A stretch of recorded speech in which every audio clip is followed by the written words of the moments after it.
Congressman Antonio Tino, ang sabi ay lubos siyang nadidismaya sa desisyon ng Korte Suprema. Ang hirap talagang mapanagot ang mga korap sa Pilipinas. Yun ang sabi ni Representative Tino. Si Attorney Princess Abante, siya naman yung House spokesperson. Sabi niya, we respect the Supreme Court but our constitutional duty to uphold truth and accountability does not end here. Ang desisyon po ng Korte Suprema ay igagalang, ngunit kailanman ay hindi ito magiging dahilan upang kami tumigil sa pagtupad ng kanilang tungkulin.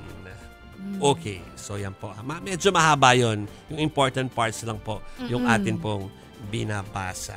O yung mga ibang senador, ito mga uupo sana to yung sunod na babasahin mo, Chiki. Oo, si Senator Kiko Pangilinan, mga kapatid, ito po ang sabi niya, mahirap mag-comment ng may katiyakan dahil hindi ko pa nababasa ang ruling pero offhand, mukhang isinantabi ng SC ang legal principle of the presumption of regularity of the acts of a co-equal. Sa ngayon, nagsalita na ang Korte Suprema at kailangan igalang ito. Mapapaisip na lang tayo kung ganito pa rin ba ang magiging pasya ng SC kung sinunod ng Senado ang mandato ng saligang batas na to forthwith proceed with trial. Gayong wala namang restraining order na inilabas yung SC nung inihain yung petisyon noong pang Pebrero. So yun po ang tanong ni Senator Kiko Pangilinan o yun yung iniisip niya, tanong sa kanyang sarili.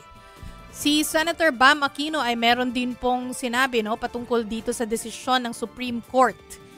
Matibay ang aking panindigan na dapat ipagpatuloy ang impeachment trial. Bilang co-equal branch, malinaw ang mandato ng konstitusyon at kapangyarihan ng Senado, kaya nararapat na irespeto ang proseso ng impeachment.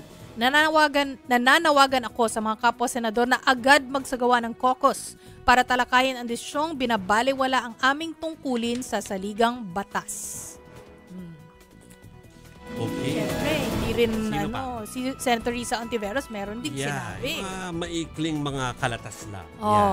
Sabi niya, with all due respect, nakakadismaya itong biglaang pagpigil ng Korte Suprema sa pagdaraos ng impeachment trial laban kay VP Sara Duterte. Dahil maliwanag naman na sinabi ng Korte Suprema na hindi nila pinapawalang sala si VP Duterte at maaring ma-file ang impeachment complaint ulit next year.